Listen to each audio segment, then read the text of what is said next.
All right, folks. Greetings. Hello, Aquarius. This is Tarot Lumination with your mini general report for May 2018. That's the general report over there. Okay, so it's a broad spiritual perspective. I use the journey of the heart, and it's on the understanding that every beat counts, and it's up to our conscious waking self to listen to ourselves at the very core. We're so prone to living through our heads, especially you guys, Aquarius. You're very cerebral at times, and uh, as unique and quirky as you can be, you still have a beating, pulsing heart just like the rest of us. You're part of the human race just like the rest of us.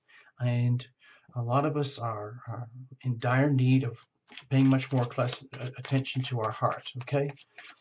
The heart needs what it needs, it wants what it wants, and it's up to us, our conscious waking selves, to deliver that. So the question is, how conscious are you? How awake are you? How loving are you? How much are you loving yourself? Love thyself, okay?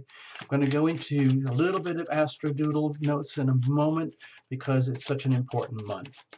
Cards are already well shuffled in advance. We're going to go to the last second so that you're a witness. Look at that. No jumpers, no flyers, no oracles, but you saw what came out. I know you saw that. Anyway, we're going to move on. And no reversals either, by the way. I just love the cards the way they're painted. So watch, do the routine. Watch for your sun, moon, and rising, and do the cross-watching for your loved ones. It can help sometimes so that you can understand them. And maybe they need to understand you too. Okay, here we go. Let's just have a quick look. I'll try to keep it short and sweet. So these are my personal notes, all right? Aquarius, May 2018. You see the big heart there. We use that in the love and relationship reports. So if we put you on the horizon here, okay? Sun, moon, ascendant on the horizon, there's Aquarius. You probably can see a few things already. Over here, the Taurus-Scorpio axis, okay? It's very, very, very strong. Okay, right now, coming into early April, straight out of the end of May, the tippy end of May, there's that huge Taurus Scorpio full moon, okay? And that's sitting right here on these core axes of your life, the foundations, okay? Taurus is right there on the foundations of your life, your home, your family, your place of safety, your place of rest, the foundation from which everything else in your life is built, okay? And then over here, the Scorpio energy would be, how does that look in the outside world, especially when it's reached maximum ascendance here, like the destiny, your place in this world, the 10th house. So you're going to get this head on, face on for the first few weeks of May, okay? It's in a hard square to you. So you might be feeling a lot of pressure. Later on in the month, we have May 15th, and this is the big calendar moment almost for the whole year. One of the big moments for the whole year. Uranus moves into Taurus. It's the beginning of a huge 7-year journey. The doors open on May 15th with the Taurus new moon. It's amazing that these are all happening simultaneously right here at the very foundations of your life, okay? Right in the middle, right at the core foundations of your life. So you might be getting a lot of shocking awakenings and earthquakes, sometimes beautiful, sometimes scary, happening in that part of your life. And that will have a direct impact on your destiny in the world, okay? No way out of it. Then towards right at the end of the month, very different shift in energy when the big Gemini Sagittarius full moon hits you on May 29th. And that touches you in your love life, okay? Area of true love, creative self-expression, and happiness and fun. Okay, so just allow for that towards the end of the month. It might be a really bumpy month for you earlier on, and then right at the end, it might smooth out, okay? We'll see. And also watch the love and relationship reports if you want to, because this is quite significant for you. All right, let's just get into it. Sorry that took so long. I know this is a tarot channel, but it's such an important month that I really felt obliged to insert some of the astro notes, okay? There we go. All right, give me a second here. I need to feel totally clear. I want to feel totally clear for you guys. All right, we're good. All right, this is good. This is good. Please invite your angels to join us. All right, Aquarius. Tarot Illumination team angels are here too. All right. So I'm going to do a weird split because I really want to break up the deck to make it a very unique, unique spread. Okay. Not a unique spread, but a unique reading for you because you're so quirky and unique. All right, here we go.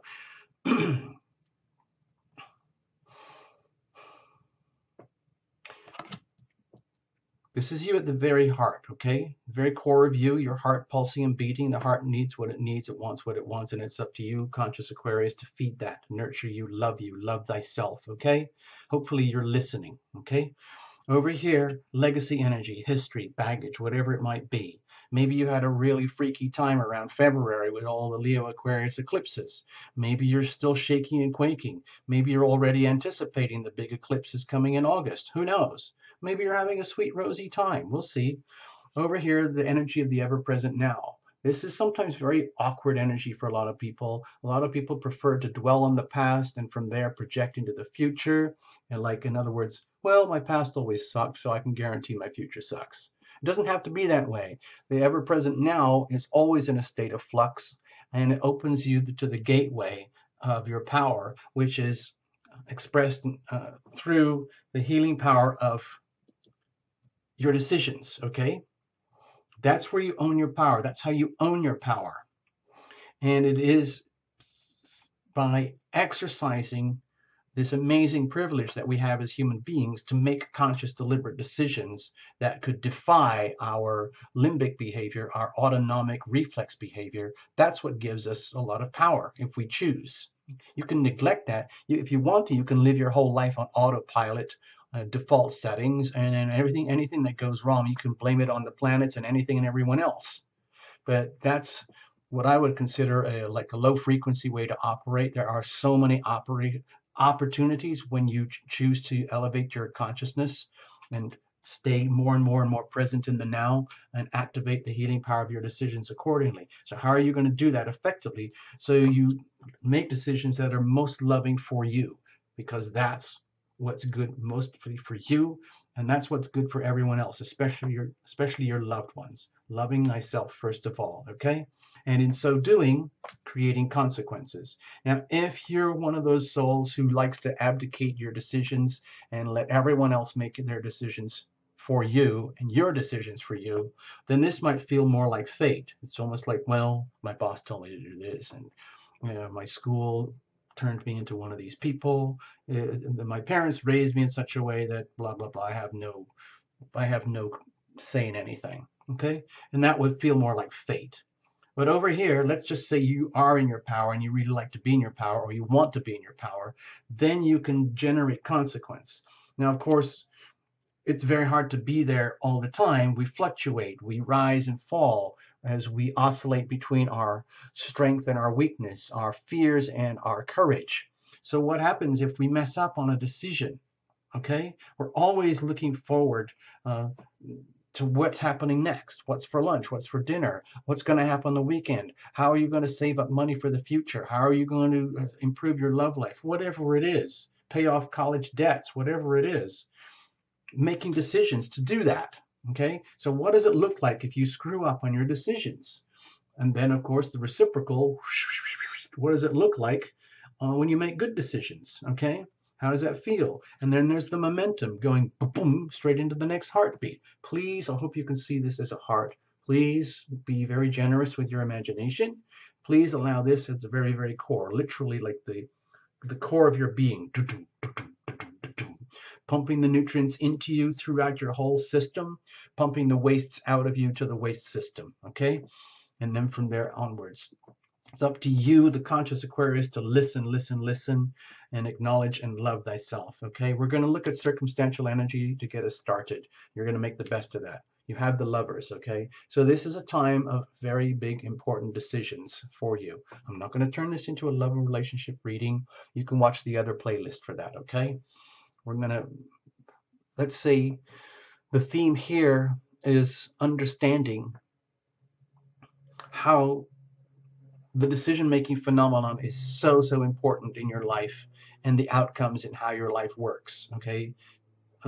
Aquarians, you can tend to be very, very cerebral, and you might be very, very skilled at the phenomenon of decision making. You might really understand how decision making is fundamental to how your life evolves and how your life unfolds. Okay, and we can even include relationship here, like significant loved ones, how you attract, through the laws of attraction, which are literally like an expression of your decision making uh,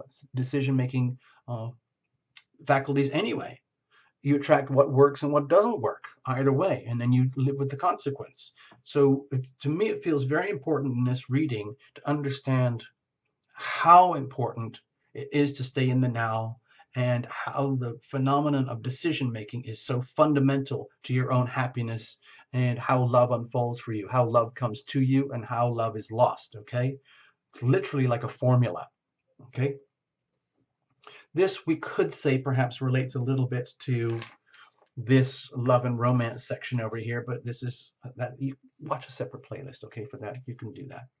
We'll figure it out. Let's have a look what's going on at the core. Justice served. Okay, so whatever's happening with you right now, Aquarius, like, it's exactly the way it should be. There's nothing good or bad about this. It's just, to me, it feels as though the heart wants what it deserves. Your heart deserves to love.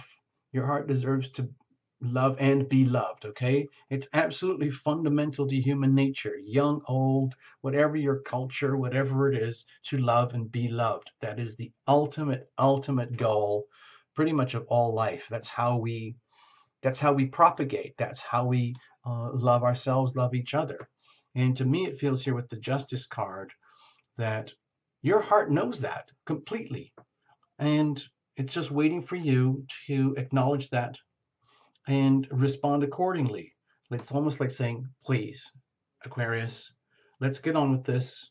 Please deliver what we deserve here. I'm saying we because it's the heart and you. We're trying to bring their conscious, waking, cerebral self into alignment with the heart. In other words, body, mind, heart, and soul. The closer we can get these four elements into alignment, the greater the capacity you have to love and be loved, the greater the capacity you have to experience joy. Now, of course, simultaneously, because we are human and we live in a polarized world, you're going to experience the polar opposite of joy. You're going to experience all the grief and sorrow on the way.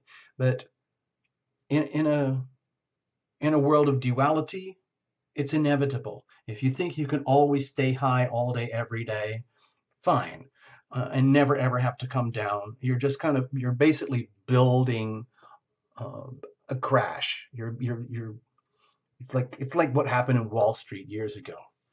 So, like, a lot of people don't like they don't like the shadow sides of life. They're not willing to live through the hard stuff. They want everything to be high all the time. So they're always like finding ways. Do I need more Xanax or more Zoloft, or should I increase my alcohol content? Maybe I need to start smoking, or let's use high grade medicinal pot, or let's just go for good old fashioned caffeine and smokes, and tobacco, or whatever it is. Whatever it is you have to do to self-medicate and self-manage to stay super high all the time.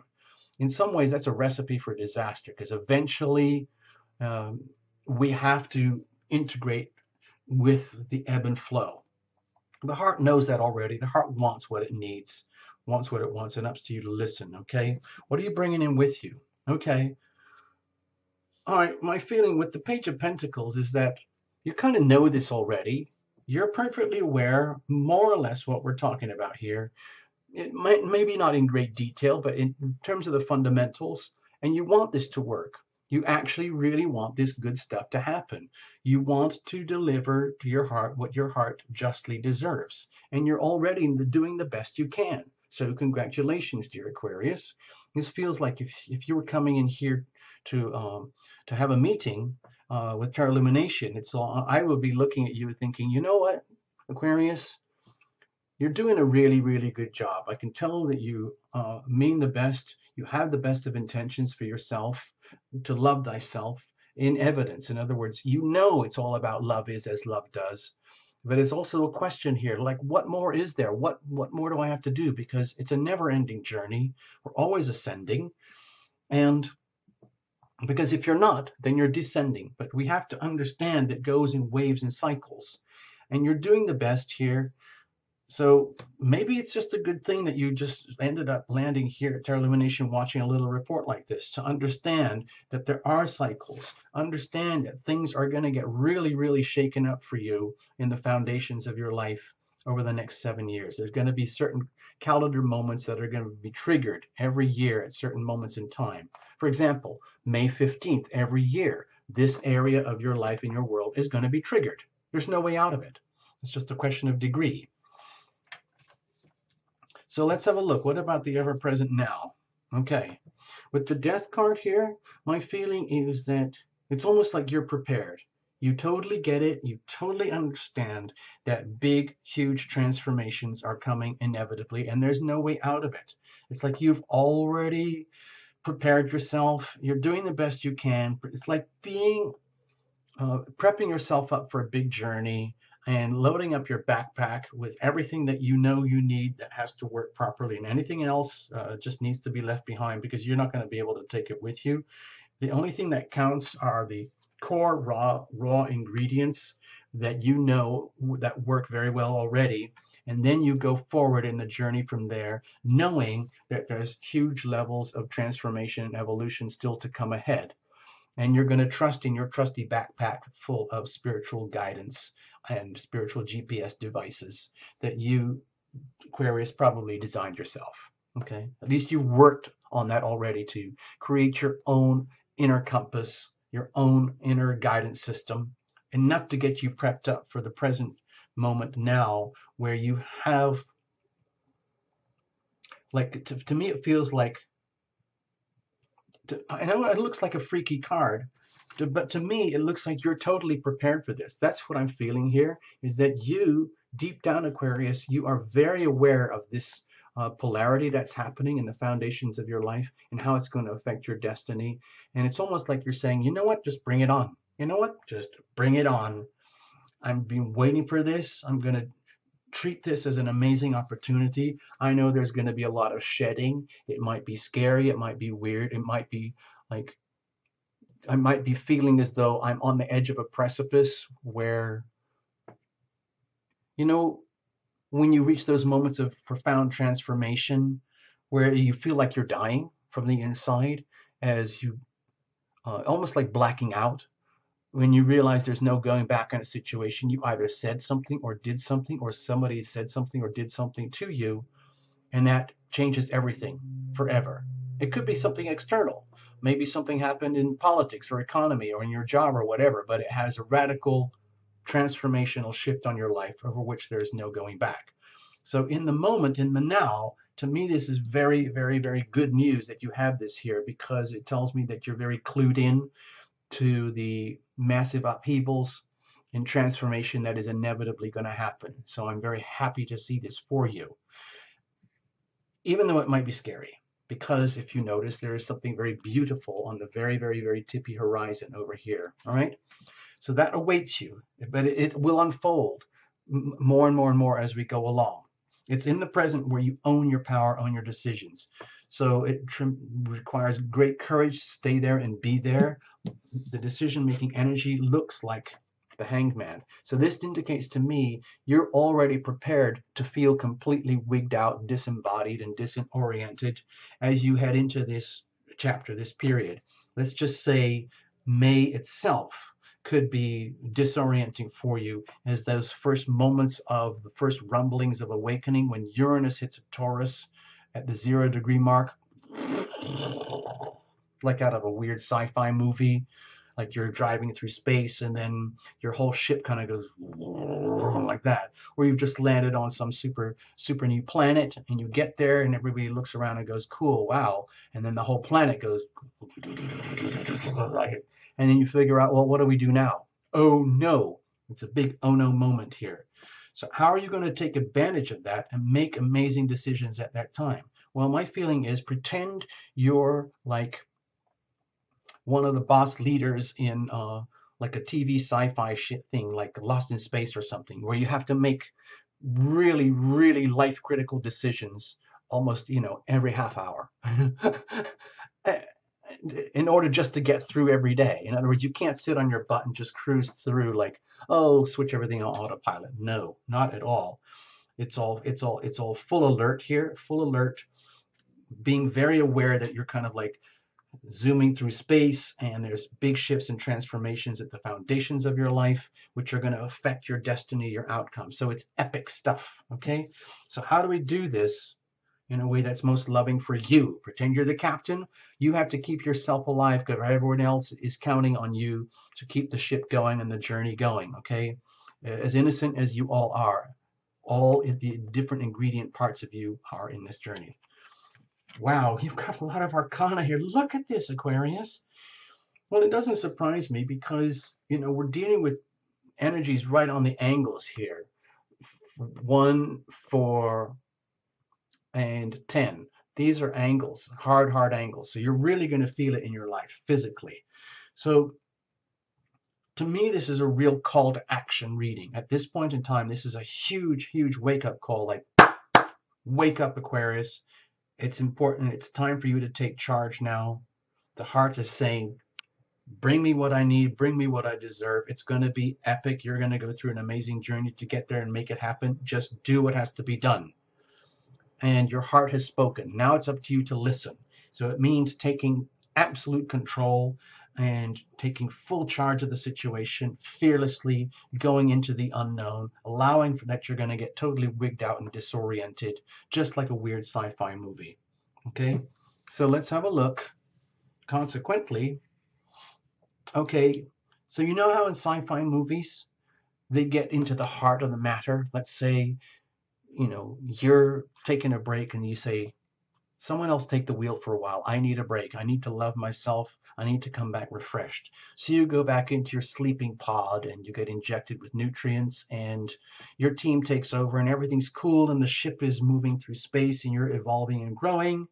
And now the show turns into the dreamscape deep inside of you as you're living through your journey yourself. Deep inside of you, there's this feeling like, oh my gosh, I'm just a human being. How on earth are we going to get through all this? How on earth are we going to do all this? I've left my family behind, or I'm going to lose this, or I could lose my job, or am I going to ever survive? Is anybody going to survive all of this? I don't know. Have I made the right decisions? What am I doing? Where am I going? It's okay, because you're going to wake up and you're going to shift your attention to what really counts, which is focusing on the love you first, love you first, love you first, love thyself, because that's how you keep the whole ship going, the whole journey going, the whole episodic TV science fiction story going. You have to, if you're the boss of this ship flying through space, you have to do that. You have to love yourself first to do that, okay? You can't wimp out. You can't let go of the steering wheel and say, please, someone else do this. I'm the boss, I'm the leader, but I don't actually want to do it. You do it, okay? And then when everything is finished, I'll say I did a great job. And it doesn't work like that. I'm sorry, Aquarius. Energy flows where attention goes. Please remember that here, okay? You're going to become very vividly aware by the end of May that energy flows where attention goes. So if you take your eyes off the journey, off your responsibilities, off the knowing that you're going to go through deep transformational and it's going to be distorting and weird, then you lose out. You're going to it's easy, it's very, very easy to skid. So it's just important to know that. This is like the what if card over here. Let's have a look. So what happens if you get so disoriented, like you black out at the steering wheel of your life and you're going through your epic evolutionary ascendance journey? What happens if you black out because you were making the best attempt that you could, your best decisions, but it doesn't quite work out? What do you lose? Or what if you wig out and you make poor decisions because you're letting other factors override what the heart really needs and wants? Okay, how does that look when we screw up? Okay, well, you lose your inspiration, you lose the courage, you lose the thing that everybody wants and needs from you, which is that courageous leadership of being able to get down in the trenches with everybody else. Like if something really bad happened to one of your team, you could get in there and help them recover and give them some tips on how to do their job better. And then you could immediately go back to the driver's seat and take control, and everybody would be happy. But with poor decisions, you lose that function, and everybody starts to question you, and you start to question yourself. And that can lead into like a vortex of fear that builds on itself. You lose the inspiration. The more you lose the inspiration, the more you drop down and tip down into a pit of fear, okay? But when you allow yourself and give yourself permission to feel wigged out and to feel disoriented, as you inevitably go through these transformations, you will radiate the aura of courage to the point where others can look to you like this and say, wow, if our wonderful leader and captain of the ship can do this, then we can do it too. So it's very, very important. Like if you're going to be the leader of your own life, it has like a ripple effect to everyone else around you. It's almost like this is saying you need to be an inspiration to yourself by being willing to live through this huge transformational shift in the foundations of your life and open up to the creative joys that do flow inside of you. And in so doing, being very, very, let's say, the epitome of the inspiring, loving, caring leader, the compassionate leader who knows how to make soft, very loving, caring decisions when it's appropriate to do so. This is not the abusive leader. This is not the malicious, dominating leader. This is a really, truly loving leader that people love, okay? People love to be led by this kind of person. Someone has to do it. So if you can do it, that's awesome. And you can do this. You can be that, but you have to be that to yourself first, okay? That's what we're saying. That's what the heart is saying here. So what about the momentum going forward? Well, my feeling is that, yes, this is an affirmation that we are living through a massive science fiction movie, and you are the star, Aquarius. And it's going to go on into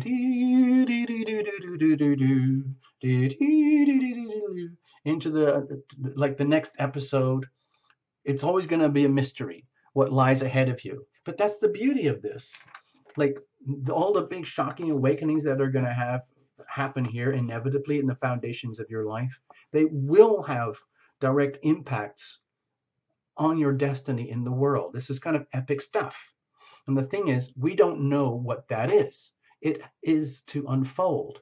You know, there's no spoilers here. There's no way to go to the, like on Netflix, you could go to the last series, the last episode of the series, and you could figure out the ending. And that would spoil everything. You can't do that here. There's no way to cheat and go to the spoiler alerts at the end. There are no spoiler alerts. What it means here is the journey is epic, and you're going beyond the veil. You're constantly, continuously going beyond the veil into the land of mystery. It is literally like a science fiction movie where you're constantly ascending, going to higher level of spiritual ascension. And that is the incidental side effect of loving you first. Okay? Love yourself first. Love thyself and allow yourself to live through this epic journey. I mean, I know this is just for 1 month reading, but to me it feels like it has a very long-term trajectory in terms of the vibe of the reading here, okay? I don't want to say anything more. You can reinterpret however you want, okay? Aquarius, do the routine, watch for your sun, moon, and rising. Please understand the healing power of your decisions. Decisions. It's so vital to the way that this journey unfolds. It's like almost like you can't make a wrong decision, but you can. Okay, you will feel it when you make erroneous decisions, and you'll realize, uh-oh, I should have focused on myself. I should have loved first instead of dwelling on the past. Don't be determined. Do not allow autonomic reflex limbic behavior to dominate your decisions. Focus on the love now. What is the most loving thing right now, here and now, for you, Aquarius, okay? And then make your decision, okay? Take the charge, take control, no matter how disorienting or transformational it is, okay? always knowing and accepting that you're facing into the mystery. Okay, there you go. Let's just leave it like that. Okay, all right, all the best. See ya. Bye.